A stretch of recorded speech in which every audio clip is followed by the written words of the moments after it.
നിങ്ങളൊരു സർക്കാർ ജീവനക്കാരനോ പെൻഷൻകാരനോ ആണോ, അല്ലെങ്കിൽ അങ്ങനെയുള്ളവരുടെ ആശ്രിതരാണോ?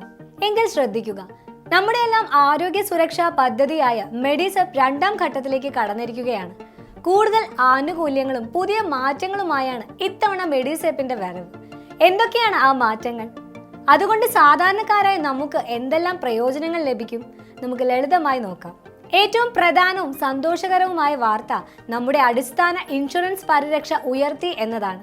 ഇതുവരെ 3 ലക്ഷം രൂപയുടെ കവറേജ് ആണ് ഉണ്ടായിരുന്നതെങ്കിൽ പുതിയ പദ്ധതിയിൽ അത് 5 ലക്ഷം രൂപയായി വർദ്ധിക്കും.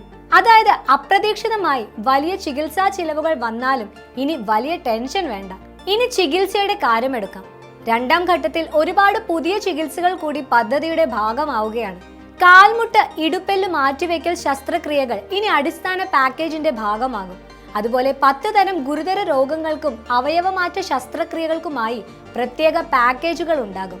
ഇതിനായി മാത്രം ഇൻഷുറൻസ് കമ്പനി 40 കോടി രൂപയുടെ ഒരു ഫണ്ട് നീക്കിവെക്കും.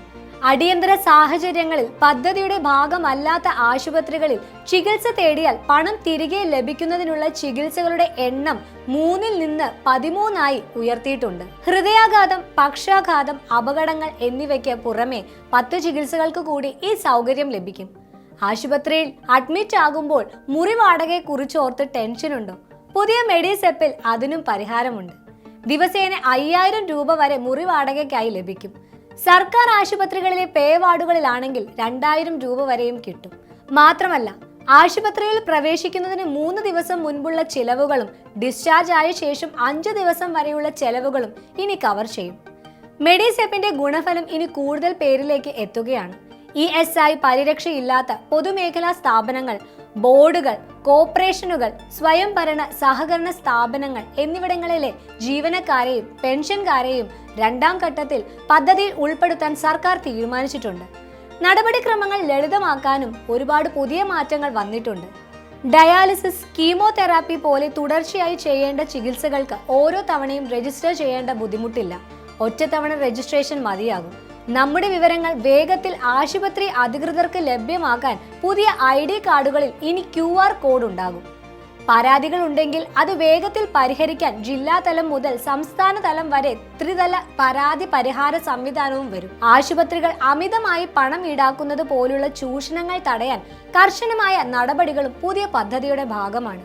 ചുരുക്കത്തിൽ, ഉയർന്ന ഇൻഷുറൻസ് തുക, കൂടുതൽ ചികിത്സകൾ, ലളിതമായ നടപടിക്രമങ്ങൾ, ശക്തമായ പരാതി പരിഹാര സംവിധാനം എന്നിവയാണ് രണ്ടാം ഘട്ട മെഡിസെപ്പിനെ കൂടുതൽ മികച്ചതാക്കുന്നത്.